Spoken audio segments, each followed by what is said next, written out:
반갑습니다. 잘 지내셨습니까? 한 주간 별일 없으셨어요? 오늘이 이제 10월 마지막 날입니다. 할로윈 날이 딱 오늘이죠.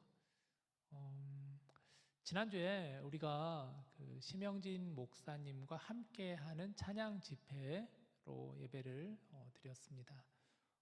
우리 청년들과 또 KM 성도님들도 오셔서 함께 정말 뜨겁게 하나님을 예배하고 찬양하는 그런 시간이었죠. 잠깐 사진을 좀 준비했는데 사진 한번 보여주시면, 네, 이렇게 또 한 장 더 준비했죠. 네, 이렇게 많은 분들이 오셔서 스틸 영상도 잠깐 있는데 영상도 하나 잠깐 보여주실래요?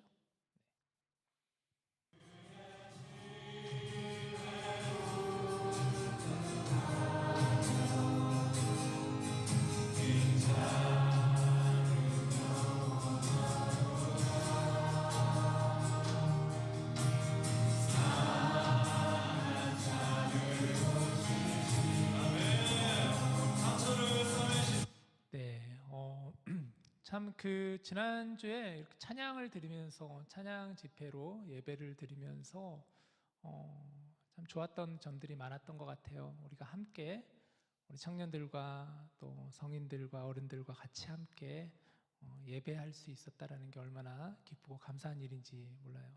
저는 개인적으로 그 여러 시간들 중에서 목사님께서 우리 서로를 축복하자라는 시간이 있었잖아요. 하나님은 너를 지키시는 자, 한 3명 정도 찾아다니면서 축복했던 그 시간도 참 너무 감사하고 좋았던 것 같아요. 그동안 잘 몰랐던 분에게 다가가서 인사하고, 우리 교회 이제 교인분이신데 잘 나오시지 않는 분인데 오랜만에 나오셨던 분을 찾아가서 이렇게 인사하고 축복했던 시간이 개인적으로 참 많이 기억에 남습니다. 하나님은 찬양을 받으시기 합당하신 하나님이세요. 오늘 그래서 우리 커넥트 워십도 찬양팀도 하나님께 이렇게 나와 찬양할 수 있었죠. 우리 주중에 하영자매가 목사님 이번 주 좀 찬양을 조금 더 해도 괜찮아요. 그래서 얼마든지 더 해. 그래서 조금 더 찬양을 했습니다. 찬양 참 하나님께 영광 받는 그런 찬양이죠. 자, 오늘부터 이제 우리는 사사기 말씀을 읽었습니다. 여러분들과 8주간 8주간 동안 이제 사사기 말씀을 여러분들과 같이 좀 나눠보고 싶어요. 사실 사사기 말씀이 꽤 길어요. 1장에서 21장까지 길지만 좀 짧게 8주간의 말씀으로 나누고자 합니다. 그래서 이 사사기 말씀을 어떤 좀 방향성을 가지고 말씀을 나누면 좋을까 고민을 하다가 이 주제를 정했어요. 브로큰 히어로라는 주제를 정해봤습니다. 브로큰 히어로, 깨어진 영웅, 부서진 영웅, 뭐 이런 거잖아요. 상처 입은 영웅, 이런 거잖아요. 하지만 단순히 이게 망가진 사람이라는 의미보다는, 깨어진 사람이라는 보다는 더 깊은 의미를 담고 있다라는 생각이 들어요. 브로큰 그리고 히어로라는 단어를 한번 연상해 보세요. 브로큰 그리고 히어로, 사실은 이게 연결될 수 없는 단어예요. 영웅이라 그러면 뭔가 우리가 생각하기에는 좀 완성되어 있고 좀 완전하고 힘이 있고 강하고 이런 의미의 영웅이라는 단어인데, 그 어떤 영웅이 어떻게 깨어질 수가 있지? 어떻게 영웅이 부서질 수가 있지? 그러면 히어로가 성립이 안 되는데, 연결되지 않는 단어인데, 그러나 이 사사기의 말씀을 보면 이 깨어진 영웅이라는 그 의미가 굉장히 와닿다라는 생각이 많이 듭니다. 사사기에는 여러 사사들이 등장해요. 그런데 그 사사들 한 사람 한 사람을 보면 사실은 그들은 이스라엘을 대표하는 사사이지만 마치 영웅과도 같지만 실상 그들의 모습을 보면은 완전하다기보다는 뭔가 틈이 있고 부서져 있고 깨어져 있고 이런 사람들이었어요. 그러나 하나님께서 그런 이들을 통하여서 하나님께서 일하셨다라는 것이죠. 우리가 사는 세상도 어찌 보면 깨어진 세상과도 같다라고 할 수가 있습니다. 요즘 제가 자주 사용하는 언어죠. 깨어진 세상. 우리는 깨어진 세상에 살아가고 있다. 깨어진 세상에서 깨어진 모습으로 우리가 사라져 있죠. 우리도 서로 상처를 주고 상처를 받고 우리의 내면도 부서져 있고 여기저기로 핥혀져 있는 그런 우리들인데, 그러나 하나님은 그런 우리들을 통하여서 일하시는 분이라고 할 수가 있죠. 그 틈을 통하여서 하나님께서 우리가 하나님을 볼 수 있게 하시고 하나님이 일하시면 우리로 하여금 깨닫게 하시는 하나님이시다. 자, 이런 주제를 가지고 여러분들과 같이 이제 사사기 말씀을 좀 살펴보고 싶습니다. 자, 먼저 사사기 전체 개요를 보고 싶은데 사사기는 굉장히 길어요. 1장에서 21장 말씀이라 꽤 많이 길기도 하고 사사기서가 사실은 역사서예요. 역사서 하면은 우리가 구약을 보면은 역사서들 있잖아요. 뭐 사무엘상도 있고 사무엘하도 있고 이런 역사서들 여호수아도 마찬가지고 역사서인데 사실 이 사사기의 내용을 좀 우리가 전반적으로 어떤 의미를 좀 볼 필요가 있죠. 큰 숲을 먼저 한번 좀 그려볼 필요가 있는데 제가 설명을 할까 하다가 그것보다는 조금 시각적인 자료를 활용해서 여러분들에게 좀 도움을 드리고자 영상을 준비해 봤습니다. 영상을 보여주시면 사사기 한 6분짜리 영상인데 한번 보고 그리고 말씀을 나누도록 합시다.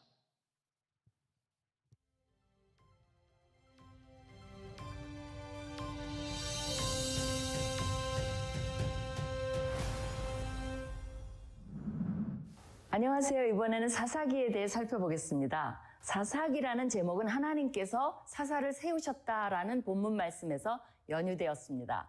하나님께서 필요에 따라 세우신 사사들은 침략자의 손에서 이스라엘 백성을 구해내는 구원자의 역할을 수행했으며 영적 리더라기보다는 군사적 리더였습니다. 철병거가 언급된 것으로 보아 주전 14세기에서 11세기 또는 12세기에서 11세기에 해당하는 후기 청동기와 철기시대 초기가 사사시대라고 볼 수 있습니다.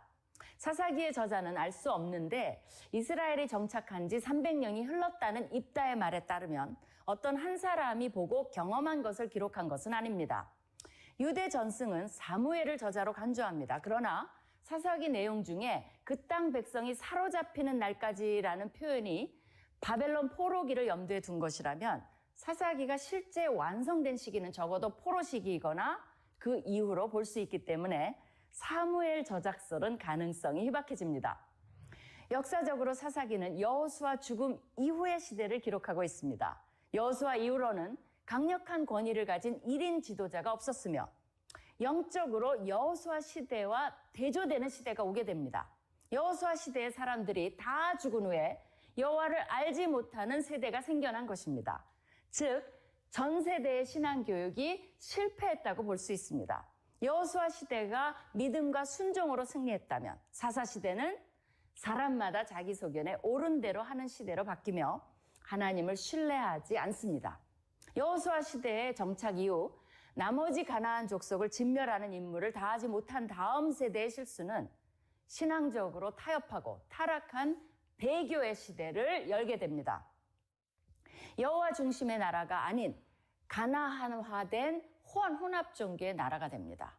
가나안 사람들을 진멸하는 대신 그들과 함께 거주하는 최악의 시나리오가 전개됩니다. 사사기에는 반복되는 뚜렷한 구조가 있습니다. 먼저 백성들이 우상 숭배로 죄를 지으면 하나님께서 그들을 이방의 압제자의 손에 넘기십니다. 백성들이 여호와께 살려달라고 부르짖으면 여호와께서는 그들을 적의 손에서 구원할 사사들을 일으키시며 사사들이 치리하는 한 평화가 유지되는 패턴입니다. 그러나 사사들이 죽으면 백성들은 다시 악순환의 고리를 반복합니다. 심지어 이전보다 더 악한 모습으로 하얀 곡선을 그리며 가나안에 정착한 이스라엘 호는 점점 침몰해 갑니다. 한두 번도 아니고 번번이 어려움을 당할 때마다 부르짖는 백성들에게 사사들을 세우신 것은 순수하게 하나님의 자비하심이며 반복하여 베푸시는 은혜입니다. 죄, 이방인들의 압제, 부르짖음, 사사를 통한 구원, 평화의 주기를 반복하면서 12명의 사사들이 소개됩니다. 12지파를 의식하여 12사사를 소개함으로써 이스라엘 백성들의 총체적인 죄를 강조합니다. 그 중에서 온니엘, 에훗, 바락, 기드원, 입다, 삼손 6명의 대사사의 스토리가 위의 패턴을 쫓아 소개가 됩니다. 각각의 독특한 이야기들이 덧붙여지지만 기본 틀은 동일합니다. 나머지 6명 삼갈, 돌라, 야일, 입산, 엘론, 압도는 스토리가 소개되지 않기 때문에 소사사로 불립니다. 대사사들은 뒤로 갈수록 점점 불완전함을 드러냅니다. 기드온의 아들은 왕이 되려다가 문제를 일으키며 입다는 경솔한 맹세를 하며 삼손은 나실인의 운명을 따르기보다는 블레셋 여인들과 끊임없이 연문을 뿌립니다. 또한 개인의 보복으로 블레셋을 무찌르는 것처럼 보이는 삼손은 영웅인지 문제아인지 문제의 인물인지 혼돈될 정도의 모습으로 대사사의 마지막을 장식합니다. 그럼에도 불구하고 하나님께서는 사사들 모두를 도구로 사용하셨고 이들이 치리하는 동안에는 평온이 있었습니다. 특별히 하나님의 영의 활동이 사사기에서 두드러지는 부분도 주목해야 합니다. 12명의 사사에 대한 이야기가 끝나고 마지막 17장에서 21장은 결론에 해당합니다. 결론에서는 4번에 걸쳐 이스라엘의 왕이 없으므로 사람들이 자기 소견에 옳은 대로 살았다는 이야기를 반복하고 실제로 그런 이스라엘의 모습을 개인, 지파, 레위인들의 모습을 통해 보여주면서 경건한 왕의 필요성을 부각시킵니다. 그러면서 사사기는 우리에게 과연 그 왕이 누구인가를 질문하게 만듭니다. 또한 사사들보다 더 훌륭한 영적 리더가 나온다면 나라가 더 안정되고 이상적으로 유지될 수 있을 것이라는 기대감을 줍니다. 이렇게 사사기는 다음의 왕정 시대를 대비하며 오실 왕을 준비합니다. 기대하던 왕이 가깝게는 다윗일 수도 있습니다. 그러나 궁극적으로는 진정한 한 왕이신 메시아를 바라보도록 만듭니다. 그런 의미에서 사사들은 모두 오실 메시아의 그림자입니다. 하나님께서 이 세상을 심판하실 때 메시아는 우리를 악의 세력에서 구원해 주실 진정한 구원자 되실 것이며 유일한 사사가 되실 것입니다. 사사기를 묵상하며 우리가 혹 지금 개인 또는 국가적으로 사사시대의 악순환의 사이클에 어딘가 있지 않은지 살펴보고 하나님께 은총을 구하는 시간 가지시기를 바랍니다. 자, 좀 이해가 되시죠? 사사기를 여러분 그동안 이제 어느 정도는 부분적으로 알고 있었다면 방금 이 영상을 보면서 조금 정리가 되지 않을까라는 생각이 들어요. 앞으로 8주 동안 사사기에 대해서 여러 가지 이런 주제들을 가지고 의식을 가지고 여러분들과 같이 좀 나눠보고 싶습니다. 제가 여러분에게 좀 드리고 싶은 권면의 말은 사사기서를 보는 이 8주 동안 여러분들 한 번 정도는 꼭 사사기서 1장에서 21장까지를 꼭 읽어보시면 좋겠어요. 어렵진 않거든요. 역사서다 보니까 스토리를 따라 쭉 가면 되는데 말씀을 하나하나 읽어가면서 하나님께서 이 사사기를 통하여서 주시고자 하는 메시지가 무엇인지를 여러분과 저와 함께 같이 나누는 시간 되었으면 좋겠습니다. 자, 오늘 우리가 읽은 2장 10절에서 19절 말씀은 사실은 사사기 전체 주제를 보여주는 말씀과도 같다라는 생각이 들어요. 오늘 말씀의 제목은 하나님을 잊은 세대라고 정해보았는데 먼저 2장 10절 말씀을 우리 같이 한번 보도록 합시다. 자, 10절 시작. 다시 한번 읽읍시다. 시작. 그 세대의 사람도 다 그 조상들에게로 돌아갔고 그 후에 일어난 다른 세대는 여호와를 알지 못하며 여호와께서 이스라엘을 위하여 행하신 일도 알지 못하였더라. 자, 먼저 사사기서의 시대적인 배경이에요. 영상에서도 처음 부분에 얘기했듯이 사사기서의 시대적인 배경은 여호수아 그 다음 시대예요. 순서적으로도 여호수아서 다음에 이어지는 말씀이 사사기서잖아요. 여호수아가 죽은 이후에 기록되어져 있는 시대적인 부분이라고 할 수가 있다라고 할 수 있습니다. 그런 의미에서 여호수아서는 어떤 말씀이었죠? 여호수아서는 하나님께서 모세를 통하여서 애굽을 탈출하게 하시고 광야에서 40년간을 그들이 광야 생활을 하는 가운데 이제 모세의 뒤를 이어서 여호수아라고 하는 이스라엘의 지도자가 이스라엘 백성들을 이끌고 가나안 땅으로 들어가게 되는 말씀이 여호수아서예요. 여호수아서는 크게 두 가지로 나눌 수 있습니다. 정복과 분배로 나눌 수 있어요. 가나안 땅을 먼저 정복하라. 이게 여호수아서 전반 부분 1장에서 12장까지 기록되어 있다면 13장에서 24장까지가 이제 그 가나안 땅을 정복해서 이스라엘 백성들의 12지파가 땅을 분배받는 내용으로 여호수아서가 마치게 돼요. 그리고 나서 사사기서가 딱 들어가는데 사사기서 1장 가장 첫 구절이 여호수아가 죽은 다음에 라고 이렇게 시작을 하고 있다라는 것이죠. 자, 그런데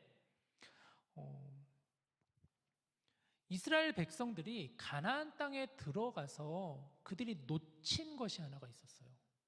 하나님은 가나안 땅을 들어가서 정복하라, 그리고 땅을 분배하라고 하시면서 하나님께서 분명하게 하신 명령이 뭐였냐면, 너희들이 가나안 땅에 들어가서 가나안 땅에 살고 있는 모든 거류민들을 정복하고 그들을 그 땅에서 내쫓으라 라고 말씀하셨어요. 그런데 이스라엘 백성들이 그것을 놓쳤어요. 의도적으로 그들은 하나님의 말씀을 놓쳐버렸어요. 그냥 그 말씀을 순종하지 않았어요. 가나안 땅에 있는 거류민들을 다 쫓지 못하고 남겨 놓았어요. 그게 이제 사사기 1장 후반부, 그리고 오늘 우리가 본 2장 10절 그 전반부에 나오는 내용이라고 할 수가 있어요. 자, 그렇다면 질문이에요.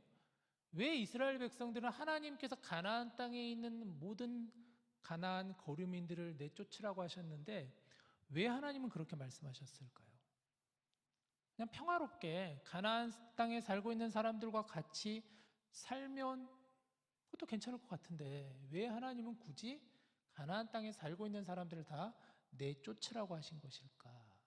왜 그랬을까요? 그것은 이스라엘 백성들이 가나안에 살고 있는 사람들과 섞이는 것을 원치 않으셨기 때문이에요.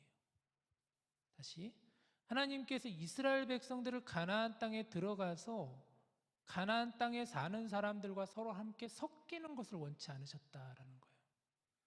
아까 영상에서는 교수님이 혼합이라는 단어를 썼잖아요. 혼합되지 않기를 원하셨다라는 것이죠. 원래 가나안 땅에 살고 있던 사람들은 하나님을 알지 못하는 사람들이었어요. 그들은 우상을 숭배하고 그들만의 관습과 방식과 그들만의 문화로 살아갔어요. 하지만 하나님은 이스라엘을 보호하시기 위해서 이스라엘의 하나님을 향한 신앙이 지켜지게 하기 위해서 가나안을 철저히 정복하기를 원하셨다라는 거예요. 결국 이스라엘은 하나님의 말씀을 듣지 않은 결과 큰 화를 자초하게 되었습니다. 자, 우리 10절을 오늘 보았는데 10절에도 보면은 먼저 다시 한번 10절을 보여주시면 여기 보시면 그 세대의 사람이라고, 그 세대의 사람, 처음에 나오는 그 세대의 사람은 여호수아 세대의 사람들, 여호수아 세대의 사람들이 이제 다 그들의 조상들에게 돌아갔다라는 거예요. 그 세대 사람들이 생명이 다해서 이제 돌아가고 그 후에 일어난 다른 세대는 어떤 세대냐면 여호수아 세대 이후의 세대들, 가나안 땅에 들어가서 이미 터를 잡는 가운데 다음 세대들을 말하는 거예요. 그들이 어떻게 또 여호와를 알지 못하였다라고 성경은 말하고 있어요. 그들은 여호와를 알지 못하였다. 두 번 반복해서 말씀하고 있죠. 여호와를 알지 못하며 여호와께서 이스라엘을 위하여 행하신 일도 알지 못하였더라. 두 번 반복했다는 건 강조의 의미예요. 그만큼 이스라엘 백성들이 하나님을 알지 못하였다. 여기서 알다라는 것은 히브리어로 야다라는 단어를 쓰는데 야다는 관계적이고 경험적인 알을 의미하는 거예요. 그냥 단지 하나님에 대해서 지식적으로만 아는 정도가 아니라 하나님을 관계적으로도 알지 못하였고 경험적으로도 하나님에 대해서 전혀 알지 못하였다라는 거예요. 한 세대가 겨우 지났을 뿐인데 부모 세대는 철저히 하나님을 믿는 민족들이었고 하나님을 믿는 백성들이었다면 그 자녀 세대는 전혀 하나님을 경험적으로도 관계적으로도 알지 못하였다라고 성경은 말하고 있어요. 하나님을 잊은 세대가 되어버린 것이죠. 오늘 제목처럼 하나님을 잊은 세대, 하나님을 잊어버린 세대가 되었다는 거예요. 그들의 삶 속에서 그들의 관계적으로 경험적으로 하나님에 대해서 전혀 알지 못하는 세대가 되어버렸다. 자, 무엇이 문제일까요? 먼저는 앞서 나누었던 하나님의 말씀을 지키지 않았다는 것에 문제가 있고 또한 가나안의 문화와 종교와의 접촉으로 세상 문화와 타협한 세대가 되어버린 것이라고 할 수가 있겠죠. 11절을 보세요. 11절을 보면 이스라엘 자손이 여호와의 목전에 악을 행하여 바알들을 섬기며 라고 그랬어요. 하나님을 알지 못하는 그 다음 세대 이스라엘 백성들이 여호와의 목전에서 악을 행하였다. 여호와 목전에서 하나님 앞에서 그들이 악을 행하였다. 성경은 이야기하고 있어요. 계속해서 12, 13절을 보시죠. 애굽 땅에서 그들을 인도하여 내신 그들의 조상들의 하나님 여호와를 뭐라고 하냐면 여기서는 아예 버려버렸다라고 성경은 말하고 있어요. 알지 못하는 정도가 아니라 하나님을 잊은 백성들이 어떤 모습이었냐면 여호와 하나님을 버렸다라고 말하고 있어요. 13절도 보시죠. 곧 그들이 또 여호와를 버리고라고 12절에서도 13절에서 여호와를 버려버렸다. 저는 이 구절을 이렇게 읽는데 하나님을 잊었다라는 그 모습이 하나님을 버렸다라는 이 표현으로 이렇게 읽혀지는데 너무 마음이 이렇게 뜨끔 가슴이 무너지는 느낌을 받았어요. 여호와를 버려버렸다. 마치 하나님을 쓰레기통에 버리듯이 하나님을 버려버렸다라는 것이죠. 이스라엘은 바알과 아스타롯을 섬겼습니다. 13절 마지막에 보니까 그렇게 나오죠. 바알과 아스타롯을 섬겼다. 당시 가나안 땅에는 여러 우상들이 있었어요. 우리가 앞으로도 이제 사사기서를 보면서 또 다른 우상에 대해서도 얘기를 나눌 건데 여기서는 바알과 아스타롯을 그들이 섬겼다라는 거예요. 하나님을 버리고 바알과 아스타롯을 섬겼다. 자, 그러면 바알과 아스타롯이 어떤 우상을 의미하는 걸까요? 바알과 아스타롯은 당시 농경 사회에서 이 우상들은 풍요를 가져다 주는 우상으로 믿고 섬기던 것이 바알과 아스타롯이에요. 바알은 비와 폭풍우를 주관하는 우상이고 아스타롯은 바알의 여성 파트너로서 사랑과 전쟁의 신이 바로 아스타롯이라고 할 수가 있어요. 그런데 가나안 사람들은 이 신들이 서로 바알과 아스타롯이 서로 음행할 때 농토가 비옥해지고 풍성한 수확을 거둘 수 있다고 생각을 했어요. 그래서 그들은 바알과 아스타롯을 위해 제사를 지낼 때 그 신들 앞에서 가나안 사람들은 음행을 저질렀어요. 그 신전을 섬기는 예를 들면 여사제라든가 창기들을 불러다가 그 신 앞에서 음행을 저지르면서 이걸 통하여서 바알과 아스타롯이 서로 음행을 통하여서 우리 이 땅에 풍요를 가져다 줄 것이다라는 그런 관습이 있었다라는 거예요. 그게 가나안의 우상 문화였다라는 거예요. 얼마나 추악하고 얼마나 더러운 일인지 모르죠. 하나님을 잊은 세대라는 말을 여러분 다시 한번 생각해 보시죠. 세대와 세대 간의 간극이 있었다라는 거잖아요. 부모 세대와 자녀 세대 간에 서로 간극이 있었다라는 거예요. 여호수아 세대인 부모 세대가 여호수아 이후의 세대인 자녀 세대에게 신앙을 제대로 전승하지 못했다는 것이잖아요. 신앙 교육을 등한시하였다는 거예요. 자신들은 하나님을 예배하였다고 하지만 정작 다음 세대인 자녀 세대에게는 전혀 신앙의 교육을 이어주지 못하는, 삶으로 전혀 증거되지 못하는 그런 모습을 보였다는 것이죠. 우리는 어떨까요? 여러분, 우리도 하나님을 잊은 세대라는 이 부분을 가지고 한번 생각해 보시기를 원합니다. 하나님을 잊은 세대, 우리는 어떤가요? 과연 우리는 지금 어떤 세대의 모습을 가지고 있는 건가요? 하나님을 잊은 세대가 우리가 되어가고 있지는 않나요? 이번에 심영진 목사님 찬양 집회 그리고 그 뒤에 이어지는 세미나를 통해서 참 많은 부분을 저는 생각하게 되었습니다. 그 목사님의 찬양들이 참 좋은 찬양들이 너무 많죠. 우리가 많이 불렀던 찬양들이 참 많잖아요. 은혜로다, 뭐 아름다우신, 또 비준비하시니, 이런 찬양들이 많은데 목사님께서 이제 나누는 여러 대화와 그런 말씀 속에서 이 목사님 찬양을 가만히 보면은 목사님 찬양은 대체적으로 그 가사라든가 이런 부분들을 볼 때 성경 말씀을 많이 묵상하시고, 특별히 목사님의 주안점을 여쭤보니까 목사님이 찬양을 지을 때 어떤 마음으로 지으냐면, 어떻게 하면 이 찬양의 가사가 하나님을 영광스럽게 할 수 있을까? 어떻게 하면 하나님의 위대함을 나타낼 수 있을까? 어떻게 하면 하나님의 그 마음과 하나님의 사랑을 우리가 찬양으로 영광을 드릴 수 있을까에 대한 그런 부분을 가지고 목사님이 많이 찬양 가사를 지으신다고 해요. 그러면서 이제 요즘에 우리 어린 세대라든가 요즘에 많은 젊은 분들이 좋아하는 찬양을 보면 다 그렇지는 않지만 많은 분들이 좋아하는 찬양은 주로 나를 위로해주고 나에게 힘을 주고 연약한 나를 다시 일으켜 세워주는 그런 마치 내가 중심되는 그런 찬양을 많이 우리가 요즘에 불러가고 있지 않나. 그 찬양을 가지고 우리가 더 그 찬양을 통하여서 많은 위로를 받으려고 하지만 정작 중요한 건 찬양의 대상은 하나님이신데 하나님을 영광을 드러내야 되는데 어떻게 하면 우리가 예배 때 그런 찬양을 부를 때 그런 걸 많이 놓치고 있지 않나 하는 아쉬움을 얘기하시는데 너무 마음에 와 닿았어요. 우리 역시도 우리가 예배하는 이유, 우리가 찬양을 드리는 이유는 우리가 만족하기 위해서 드리는 게 아닌데 우리가 위로받기 위해서 드리는 게 아니잖아요. 우리가 평안만을 누리기 위해서 우리가 예배의 자리로 나오는 건 아니잖아요. 먼저는 하나님께 영광 드리기 위해서 하나님을 찬양하기 위해 예배하기 위해서 우리가 이 자리에 있는 것인데 어쩌면 우리 역시도 하나님을 잊어가고 있는 모습으로 서 있지 않나라는 그런 생각을 개인적으로 해보았습니다.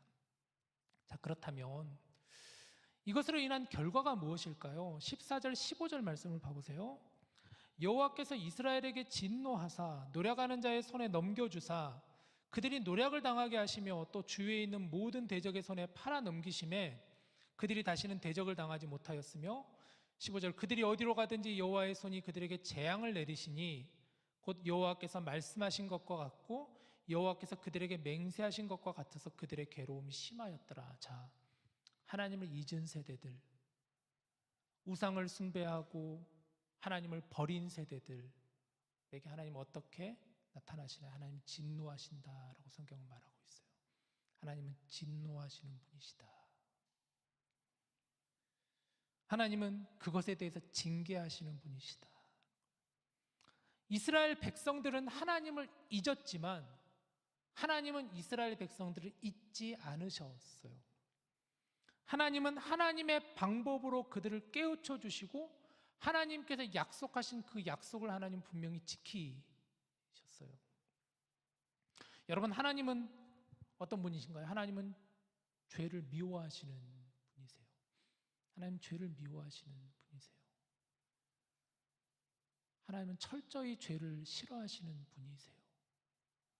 사실 우리가 성경을 볼 때 많은 부분이 하나님의 사랑을 우리는 많이 느끼잖아요. 아, 정말 하나님 사랑이셔. 맞아요. 하나님 사랑이세요.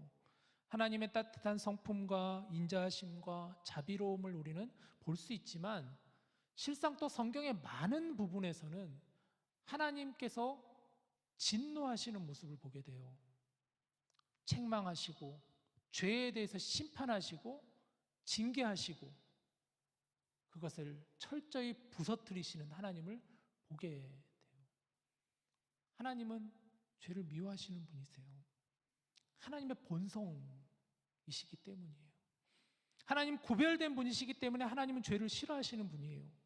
죄로 인해 우리와 하나님의 단절되는 것을 원치 않으시기 때문에 하나님은 죄를 미워하시는 분이세요.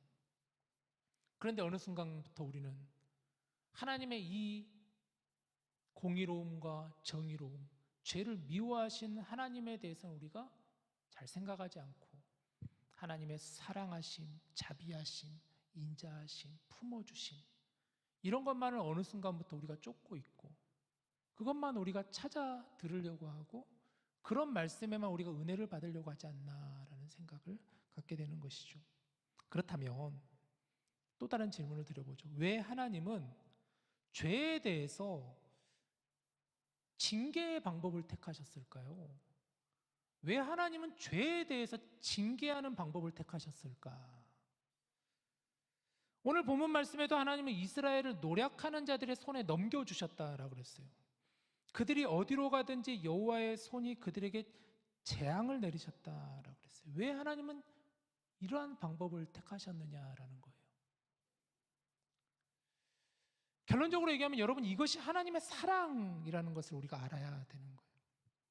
하나님이 징계하시는 이유는 그것은 미움이 아니라 이것이 하나님의 사랑이라는 거예요. 하나님의 징계는 우리를 향한 하나님의 사랑의 방식, 마음이었어요. 하나님께서 우리를 자녀로 대하신다는 하나님의 마음이셨어요. 그렇다고 하나님은 다짜고짜 징계부터 하진 않으셨어요. 하나님은 기다리셨어요. 철저히 기다리셨어요. 그렇지만 기다리시다 하나님은 결국은 징계하실 수밖에 없으셨어요. 저는 자녀를 기르기 전에는 사실 이 부분을 잘 이해를 못했어요. 하나님 너무하신 거 아닌가? 하나님은 사랑이시라고 하는데, 인자하신 하나님이시라고 하는데, 하나님이 하나님의 창조물인 인간을 지으셨으면 하나님께서 그래도 너그럽게 봐주시고 품어주시고 이해해 주셔야 되는 것 아닌가? 그렇게 만드셔놓고 라는 생각으로 저는 오해하면서 약간 하나님에 대해서 좀 오해하는 그런 모습들이 저에게도 있었어요. 근데 가정을 이루고 이렇게 자녀를 길러보니까 하나님의 징계가 왜 사랑인지를 가슴으로 조금 더, 아직은 완전히 이해는 안 되지만 여전히, 그러나 그럼에도 불구하고 많이 이해가 되는 것 같아요. 이게 상투적인 말이지만 여러분 잘 아시잖아요. 사랑의 반대가 뭐라 그러죠? 사랑의 반대가 미움은 아니라 뭐라 그러죠? 무관심이라고 하는 말 너무 상투적으로 우리가 많이 쓰잖아요. 사랑의 반대는 미움이 아니라 무관심이다. 이건 어떤 사람이 제일 느낄 수 있느냐? 사랑을 해본 사람이 진짜 느낄 수 있는 것 같아요. 사랑을 해본 사람이 사랑의 반대가 미움이 아니라 무관심이다라는 게 이게 마음으로 와 닿아지는 것 같아요. 마찬가지로 진정한 하나님의 그 사랑을 경험하면, 또 하나님께서 자녀를 통하여서 주시는 그 마음을 알게 되면은 어떤 의미인지를 어느 정도는 알 수 있을 것 같아요. 이것을 참 잘 보여주는 말씀이 하나 있는데, 호세아 6장 1절에서 3절 말씀을 보시죠. 제가 읽겠습니다. 오라 우리가 여호와께로 돌아가자. 여호와께서 우리를 찢으셨으나 도로 낫게 하실 것이요 우리를 치셨으나 싸매어 주실 것임이라. 여호와께서 이틀 후에 우리를 살리시며 셋째 날에 우리를 일으키시리니 우리가 그의 앞에서 살리라. 그러므로 우리가 여호와를 알자. 힘써 여호와를 알자. 그의 나타나심은 새벽빛같이 어김없나니 비와 같이, 땅을 적시는 늦은 비와 같이 우리에게 임하시리라. 여러분, 호세아서 말씀의 배경도 참 중요한 것 같은데, 호세아 선지자를 통해서 하나님께서는 하나님의 그 마음과 하나님의 사랑이 어떠한 마음인지를 하나님 알게 해주셨어요. 정말 호세아 선지자는 그 음탕한 여인 고멜을 하나님은 만나게 하시고, 그런 과정 가운데서 하나님께서는 하나님의 마음, 이스라엘을 향한, 백성들을 향한 하나님의 마음을 깨닫게 해주셨는데요, 그런 호세아 선지자가 이렇게 고백하는 거예요.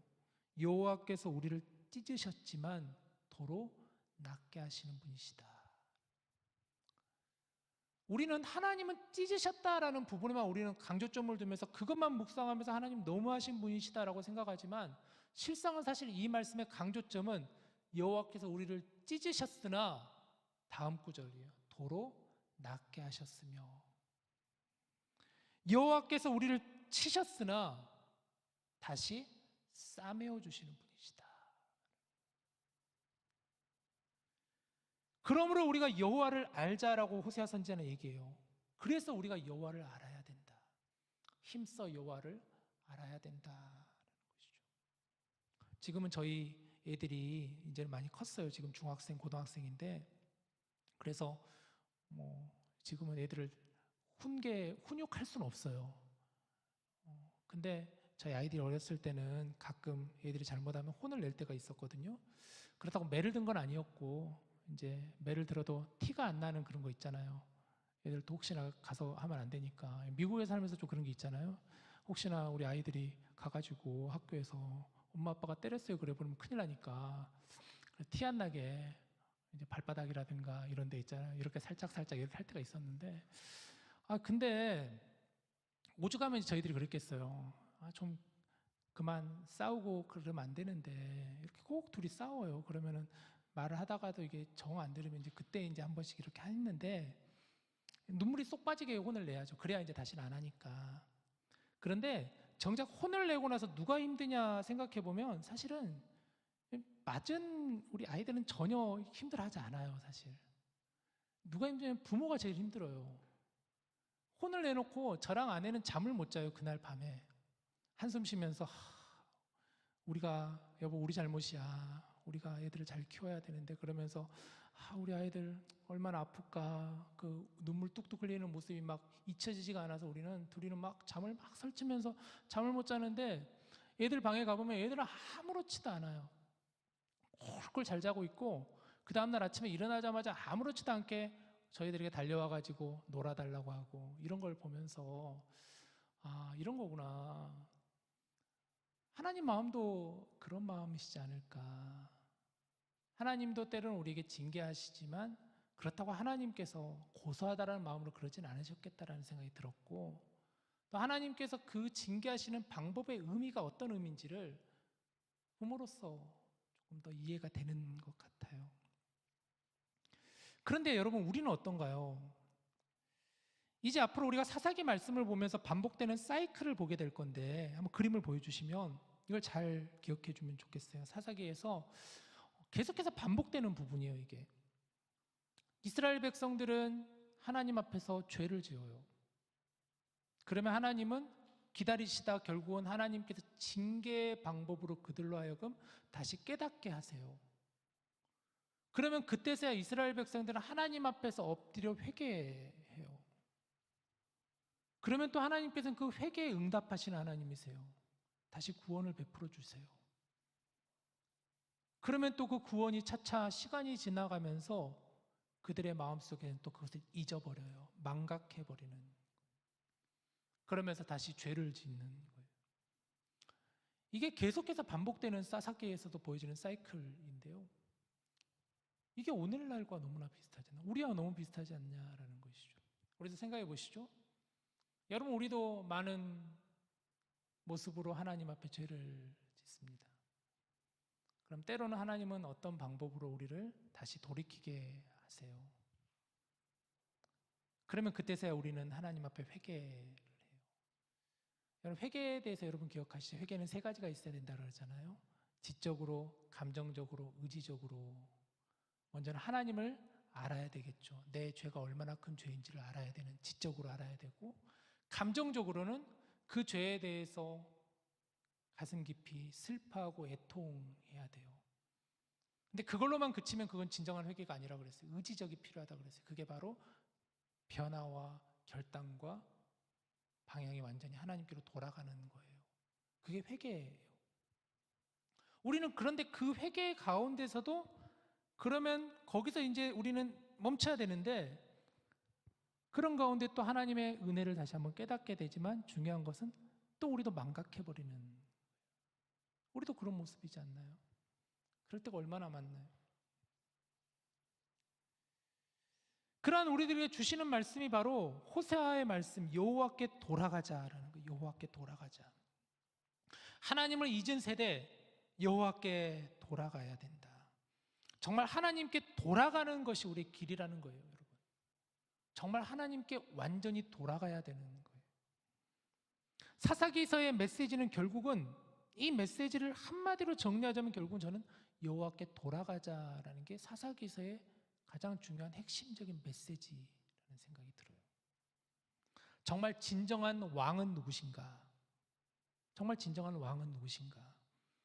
사사를 통해서 일하시는 하나님이 어떤 분이신가를 우리가 제대로 알고 우리가 힘써 알고 여호와께 돌아가자. 여호와께 돌아가자. 하나님을 잊은 세대들, 하나님을 잊혀가는 세대들, 여호와께 돌아가자라는 거예요. 자, 이제 하나님은 사사들을 세우시죠. 16절을 보세요. 여호와께서 사사들을 세우사 노략자의 손에서 그들을 구원하게 하셨으니라고 그랬습니다. 사사기라는 제목은 하나님이 사사를 세우셨다라는 말씀에서 비롯되었어요. 사사기에서 반복되는 것은 하나님께서 사사들을 세워서 구원하셨다는 거예요. 하나님은 구원의 하나님이시죠. 하나님을 잊은 세대들을 결국 구원하시기 위해서 하나님은 일하시는 분이세요. 그래서 하나님은 노략자의 손에서 우리를 건지시는 분이세요.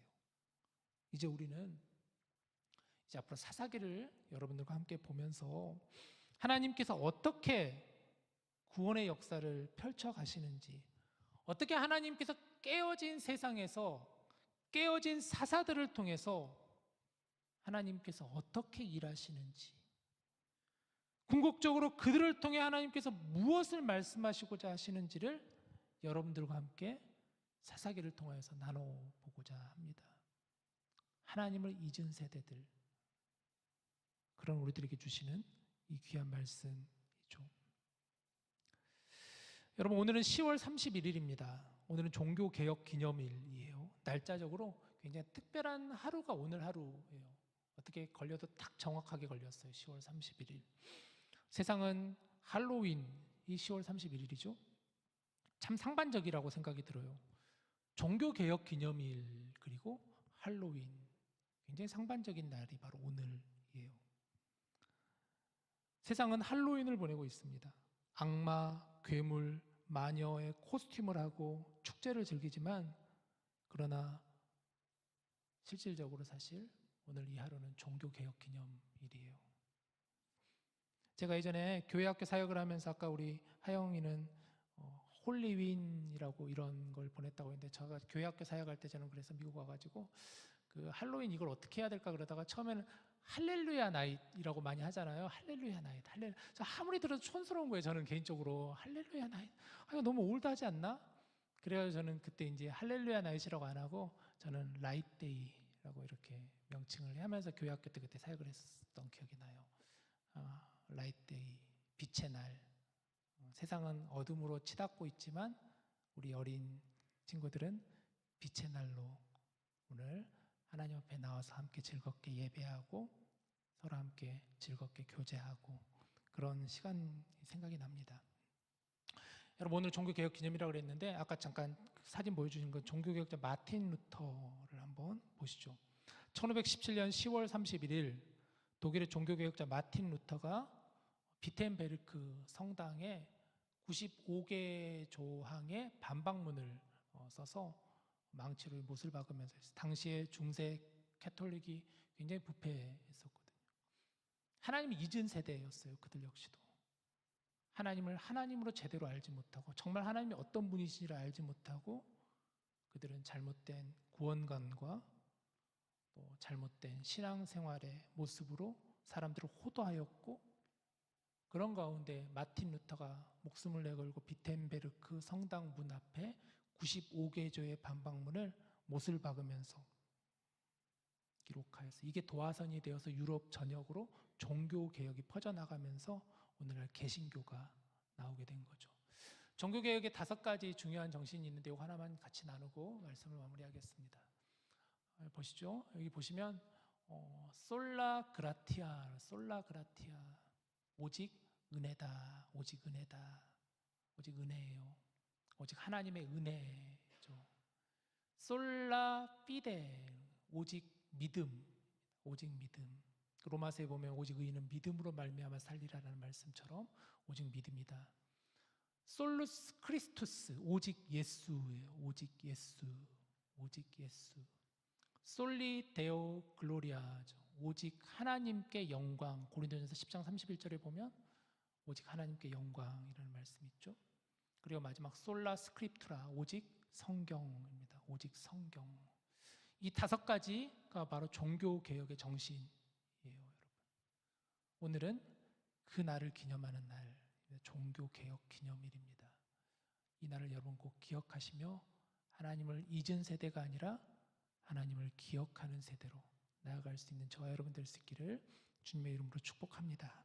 우리 함께 오늘 주신 말씀을 생각하면서 우리 시간 같이 찬양합시다. 여호와께 돌아가자, 여호와께 돌아가자라는 이 찬양 같이 불러봤으면 좋겠어요. 이 찬양을 부를 때 초반부는 사실 이게 나눠지고요. 벌스하고 코러스 부분이 나눠지는데 초반부는 하나님의 마음을 우리에게 들려주시는 그런 가사고, 후렴 부분은 우리가 하나님께 고백하는 가사예요. 그런 마음으로 우리가 함께 같이 이 시간 찬양을 불렀으면 좋겠습니다.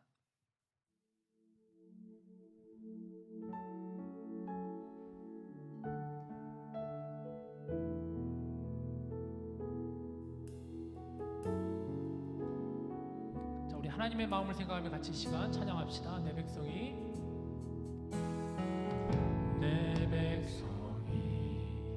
나를 떠나 돌아섰지만 내 사랑이 내 백성을 포기 못하니 내 모든 것 내어주고 나 그들을 얻으리. 이제 우리의 고백이에요. 여호와께 돌아가자. 우리 돌아서도 그는 변치 않네. 여호와께 돌아가자. 우린 넘어져도 그 사랑 영원하네. 사랑은 오래 참고 사랑은 오래 참고 자신을 내어주네. 서로 사랑할 때 세상은 주보내. 사랑은 절대 지지 않네. 사랑을 오래 참고 사랑은 오래 참고 사랑은 자신을 내어주네. 서로 사랑할 때 세상은 주보내. 사랑은 절대 지지 않네. 우리 목소리 다요. 여호와께 돌아가자. 우린 돌아서도 그는 변치 않네. 여호와께 돌아가자. 우린 넘어져도 그 사랑 여호와께 돌아가자. 여호와께 돌아가자. 우린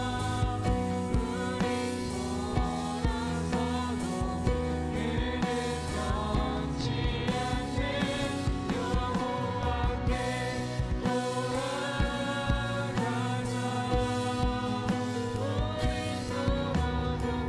우린 영원하네.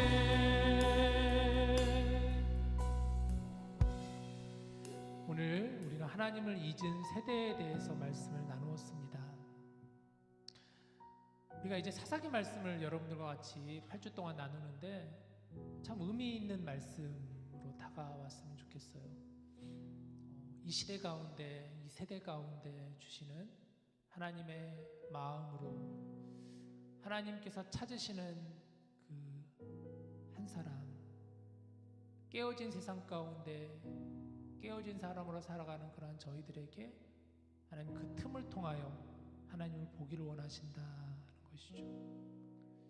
세상은 하나님을 잊어가고 있습니다. 3년 전 한국에서는 이태원에서 많은 청춘들이 안타깝게 목숨을 잃었습니다.